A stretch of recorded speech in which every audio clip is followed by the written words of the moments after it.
Hi everyone, welcome to the latest Top Marks video, where we are going to take a look at positivism and the key elements of positivist research in sociology.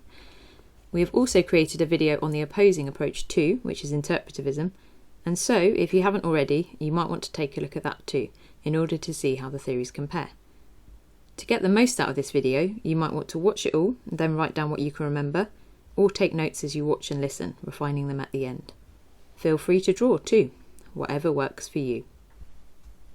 Positivism takes the approach that sociology and other social sciences should be studied in the same way that we study natural sciences, such as biology or chemistry. This means that research should be objective, that is, bias-free, and should seek to find patterns and trends in behaviour. We'll explore these ideas further in a moment. Linked to the idea of sociology being studied like a natural science would be, let's work on the basis that positivism has three key principles as a start, before exploring some of the methods used. The first principle, then, is that of deductivism, which put simply means that from a theory we generate a hypothesis, and then the purpose of our research is to prove this correct or incorrect, i.e. what can we deduce or conclude from the research. This is in contrast to interpretivists, who instead seek to uncover the feelings, meanings and motives behind an issue, rather than whether something is just true or false. So, remember, a hypothesis is always a statement rather than a question. A simple example for the purpose of this video might be residents in urban areas are more likely to be victims of crime. The research would then aim to find out if this is the case, perhaps by asking residents from both cities and rural areas to complete a questionnaire stating whether they have been a victim of crime in the past year, for example. If those from urban areas reported experiencing crime more frequently, our hypothesis would be proven correct. This relates to the second principle, identifying patterns and trends. A pattern is where there is a link or a relationship between two or more factors, a sort of cause and effect scenario. So, using the same example, if there is a link between the area a person lives in and the likelihood of them experiencing violent crime, we'd refer to this as a pattern.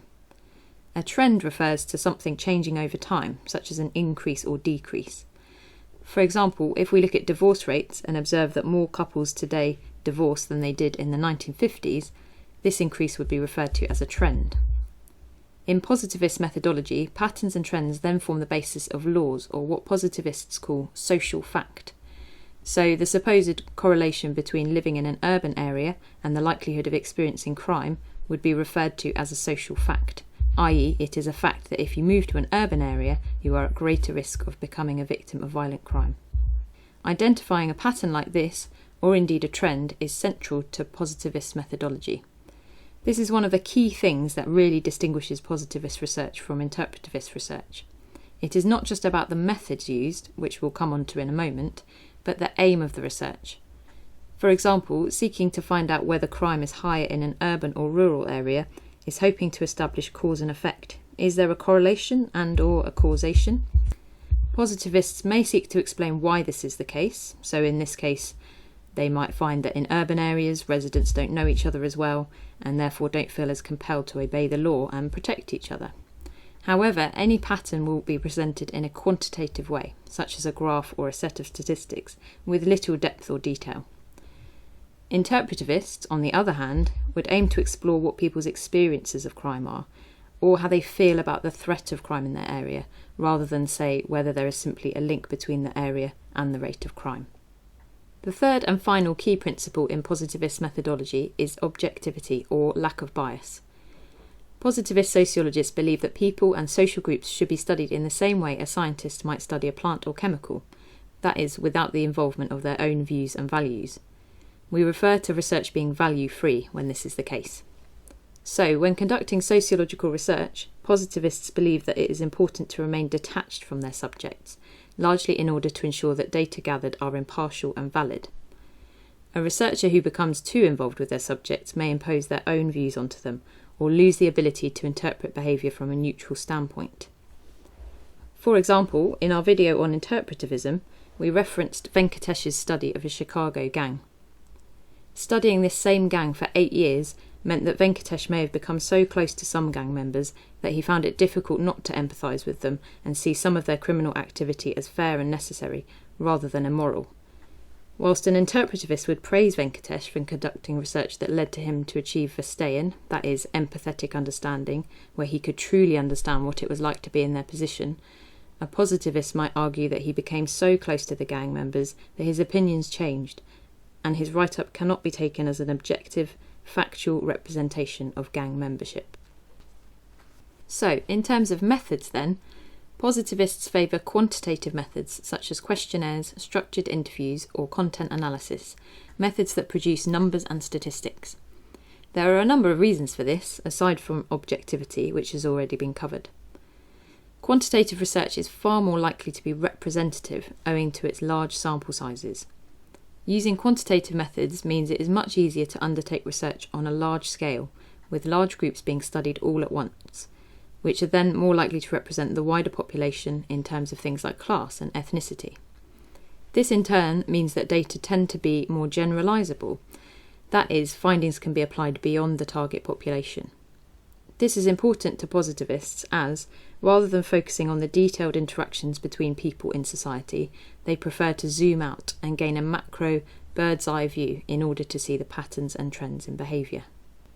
Positivists also argue that quantitative methods generate data that are high in validity. For example, if official statistics show that the amount of reported crime is high in a certain area, it would be difficult to challenge this and argue that it wasn't the case. Furthermore, numbers and statistics are easy to interpret in an unbiased, objective way. Individuals would draw the same conclusions from a set of data, and so the data should be seen as accurate. Finally, quantitative research is arguably far more reliable. It is much easier to repeat the research and gain the same results, as the methods used are standardised, that is, they are the same each time. For example, if two researchers were to post out copies of the same questionnaire, how the respondents interpret and answer the questions should be pretty much the same. However, this is less likely to happen in an interview where, say, the social characteristics of the researcher might influence the respondents' answers. So, to summarise, positivists conduct research in a scientific way, generating hypotheses that they seek to prove or disprove using quantitative methods. This is referred to as deductivism. In doing this, positivists hope to uncover patterns and trends to see if there is a link between two or more factors, or to understand if and how behaviour has changed over time. Using quantitative methods raises the likelihood of research being objective, which is important to positivists. Data gathered using quantitative methods tend to be generalisable, representative and reliable, and positivists believe that the data gathered are also valid, arguing that statistics are easy to interpret and difficult to dispute. If you want to explore this topic further, Emil Durkheim, Auguste Comte and Karl Popper are all sociologists who advocated a positivist approach. However, for a more contemporary focus, the Sutton Trust, the Joseph Rowntree Foundation and the Office for National Statistics are great examples of websites that contain lots of quantitative research ready for you to analyse. If you haven't already, I'd also recommend watching our video on interpretivism to get an idea of the opposing approach to undertaking sociological research. So, some questions that you might want to consider are: do you think that positivists or interpretivists are more likely to gather truly valid data? Should a researcher remain detached from respondents or instead form a good rapport with them? How might each approach raise validity, objectivity or ethics in research? And how would you counter the view that statistics always represent the truth? What would an interpretivist argue?